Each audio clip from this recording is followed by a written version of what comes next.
Hello, I'm taking over this conference. Yes! Yes! All right, the world is in crisis. My name's Cedric.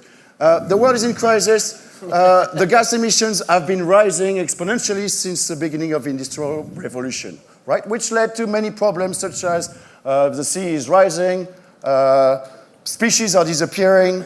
Here are king penguins. There was 1 million in 1984. There are 20,000 now. This is disastrous. Other disasters, bacteria in the ocean, there are more of them and they're smaller than 30 years ago. What the hell is going on? It's global warming. I think it's a reaction from life itself to an extinction. All right, why am I happy?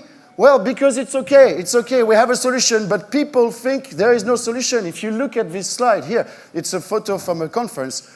People could put their markers to answer if AI would solve the environmental crisis. Everybody says we're years away. My answer is here. I would have liked to meet that guy.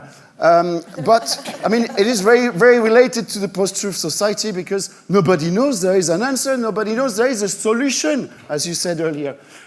What is the solution? Well, the most effective way to tackle climate change is to plant 1 trillion trees, right? 1 trillion is a very big number. 1 billion is a big number, but 1 trillion is 1,000 billion. It's a lot, okay?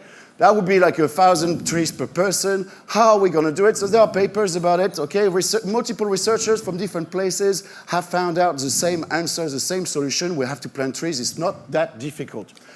What are we going to do? Where are we going to plant them? So there is research on planting them in areas such as where we live, where it's green already.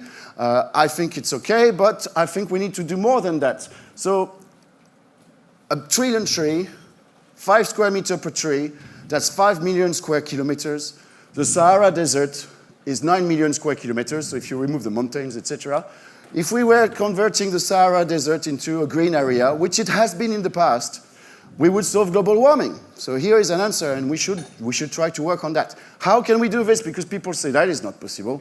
Well, here's the desert. It's a drawing, because it explains well when you make a drawing. So you have the desert, you drill a well, okay?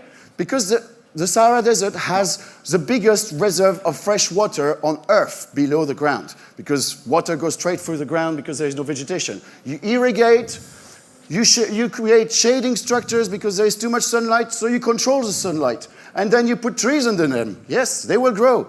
And what happens is that they will create a root system that will communicate water and cool down the soil and enable more vegetation to grow, birds to come, to spread more trees, etc., more animals. Everybody's happy. Ethiopia is a great example because they planted 300 million trees in one day. Okay? Who can do that? I mean, I plant like 15 trees a day. I planted 15 last night. But everybody needs to do it. Everybody needs to grab seeds and plant them in pots and find places where to plant them in Malta, in Greece, in the Sahara Desert, in the UK, everywhere. Are you done? I am. Good, thank you. That was Cedric.